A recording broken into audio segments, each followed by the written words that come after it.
Hello, my movie peeps. I just got done watching the latest sci-fi dinosaur movie, 65. And with 65, we follow a character by the name of Mills, played by Adam Driver, who's an explorer from another planet that crash lands on Earth 65 million years ago. From here, Mills must try and survive the terrain of dinosaurs and creatures that he considers to be aliens, while also trying to protect another survivor, a little girl by the name of Koa. That's how pretty much if I get any spoilers to you guys. This will be a spoiler-free review. 65, man. This was one of those movies that when the trailer first landed online, I was kind of blown away. I was like, how did I not hear about this movie being made? You have that sci-fi element of futuristic technology, and you're landing on Earth at a time where dinosaurs roam the Earth. Yes, that's kind of what I've been wanting from Hollywood, you know? We get our Jurassic Park movies, and whether they're good or bad, I always had it in my mind, man, why don't more studios bust out their own dinosaur movies? Take a different spin. There's gotta be more ideas out there than just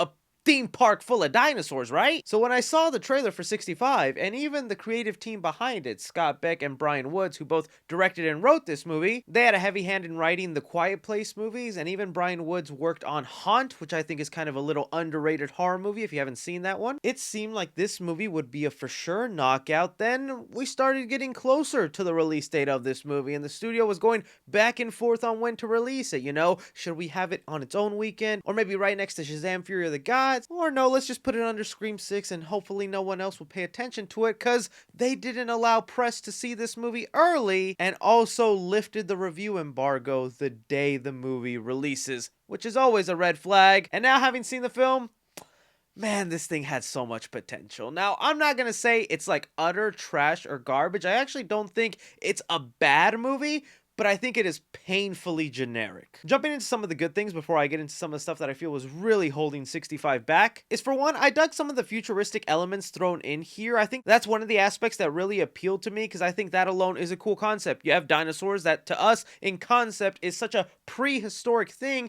and then you have someone who's basically from the future with laser guns and these tiny little grenade explorers and all this other equipment that helps them survive. I think that is a good clash of wars, future versus old coming together. And I think sometimes Hollywood can get kind of boring with the futuristic weapons or gadgets they decide to throw in here, but I had fun with what they had. Probably the thing that appealed to most of us and had me really wanting to see is the dinosaur aspect of it. I was afraid that maybe with its lower budget, they weren't really going to show a lot of dinosaurs, but I say there was plenty of dinosaur action in here. In fact, a good variety of it. I really wanted them to make a distinction from like Jurassic Park of what we've seen before, and while it's not a huge distinction, it's small enough in designs and the way these dinosaurs roam around that I was like, yeah, this is kind of cool and different. It wasn't even just them focusing on the dinosaur aspect. There's other parts of prehistoric Earth that they got really down, like a lot of insect stuff in there. I'm someone who gets really creeped out by little buggy crawlies, and there's sequences in here that made me go, okay, I don't like this. They also even played around a little bit with the terrain, so I kind of applaud them for getting creative and not just focusing on big bad dinosaurs. There was a variety in there. And then sadly for me though, that is kind of where the positives end. And for some people, that is going to be enough. I just want to see some cool dinosaur action. You're gonna get that, so people will walk away going, hey,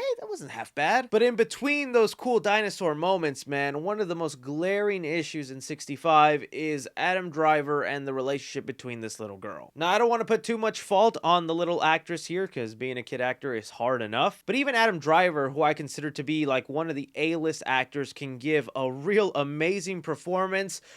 Tried his best with this movie. I think the writing just wasn't there to fully flesh out these characters and make you care about the relationship they try to put on here for many reasons. For one, they set up Adam Driver's character to be this father who's only taking this exploration job so he can pay for treatment for his sick daughter at home. That's not a spoiler, that's literally like the first thing they tell you once the movie starts. But then, of course, like you see in the trailers, for the majority of the movie, it is Adam Driver and this other little girl who's not his daughter, forming this sort of child and mentor relationship that we've seen time and time again, but they decide to make the unique choice of making both characters speak different languages, creating a communication barrier. That was one of the most frustrating parts of this movie that I think became just an annoyance instead of something creative that the writers could have worked with to maybe bond them in a way where it wasn't just dialogue with each other. Because I've seen it done before. You can have this sort of mentor-child relationship where they don't speak the same language, they barely communicate, and you still feel that bond. For one, Logan. There you had Logan and X-23, two characters forced to be together, doing that mentor-child relationship. They They did not speak the same language. They barely understood each other, yet that relationship was able to get fleshed out. The emotional moments hit, and I just could not say the same for this movie. And there's plenty more examples. I mean, heck, even the Mandalorian and Grogu, they don't necessarily speak the same language, but you feel that connection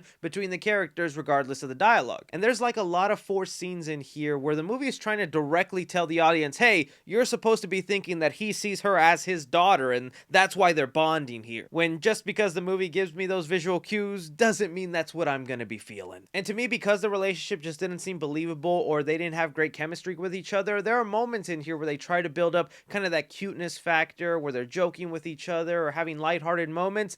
That humor just comes off more awkward than actually charming. Along with that, like I was mentioning, the movie comes off very generic and standard. It is predictable as can be. I also don't know if it was just me noticing this, but I feel like the movie cut out a lot of fat. It runs pretty quickly. It's like 90 minutes long, and I feel like there was a lot of in-between moments or things that happen in between scenes that were just cut out because the movie just kind of moves. You know, some people will see that as a really good thing because you're just there to see dinosaur action, so you're just waiting for those moments. But it made the movie feel very choppy and like it was just rushing to kind of end. Like it knew, hey, we're not trying to waste your time here. We know what you came here for. Still, like I said, a lot of the appeal for the movie is just big dinosaurs getting shot at with laser guns. They do that pretty decently here, and I just wish I could have thrown myself and really have been in awe in a lot of those suspenseful moments. But when I have characters I barely care about, the stakes just aren't there for me. It's not suspenseful, and I'm just counting down the minutes to the next big dinosaur creature that shows up, and then sad once they leave off screen. So really, for 65, I'm gonna give action 3.5 stars. You know, this does have a low budget feel to it, even though it's going for like a grand scale. I think they do a decent enough job, and they throw enough dinosaur action in there to keep people entertained and happy, but I don't think it's anything memorable that'll stay with you. Comedy in the movie, I'm gonna give it 1 star. The humor in here just did not work for me because the chemistry between these two characters aren't working. Those cutesy, jokey moments come off more awkward than anything. Drama in the movie, I'm gonna give it 2 stars. I was really disappointed with the story they had here and the certain directions they decided to take with characters. I honestly think just making the change of having the little girl also speak the same language could have gone a long way in building a better relationship with these two main characters, but they kind of dug themselves in a hole with the way they decided to tell the story. Horror in the movie, I'll give 1.5 star to. Yeah, the dinosaurs are big and creepy, but I think the moments that got me the most is the insect scenes in this film. That's just the stuff that like gives me the heebie-jeebies. Other than that, it's pretty standard CGI dinosaurs roaring in your face. For suspense in the film, I'm gonna give it 2 stars. Mainly towards the end is where they really bust out the big dinosaur action, and these characters are on a time crunch to survive, so that in itself can be suspenseful. But again, since I don't care or love these characters, I'm not really worried whether they live or die by the end. Casual fans, I'm gonna give it a B+. This is definitely the kind of movie where your uncle who rarely watches films is gonna watch it one weekend and tell you, oh, have you seen this? This is amazing, man. Check it out. Cinephiles, though, who are used to a lot of the tropes in action films and sci-fi films like this, I'm gonna give it a C+. It's just a lot of been there, done that for us. And critically, I'm going to give it a C-. For 65, as cool and fun as some of those dinosaur action sequences can be, I think this movie is best seen when you rent it at home. That'll do, Donkey. That'll do. Let me know what you guys thought about 65. I know there's going to be dinosaur enthusiasts that were like, Chris, you're too harsh. It's dinosaurs, man. How could you be expecting story and drum? Hey, man, I just wanted a little bit of that. Don't be forgetting to hit that like button. Subscribe if you haven't already. Follow me on Twitter at 3C Films or on TikTok at 3C Films. But as always, I'm Chris. Take care.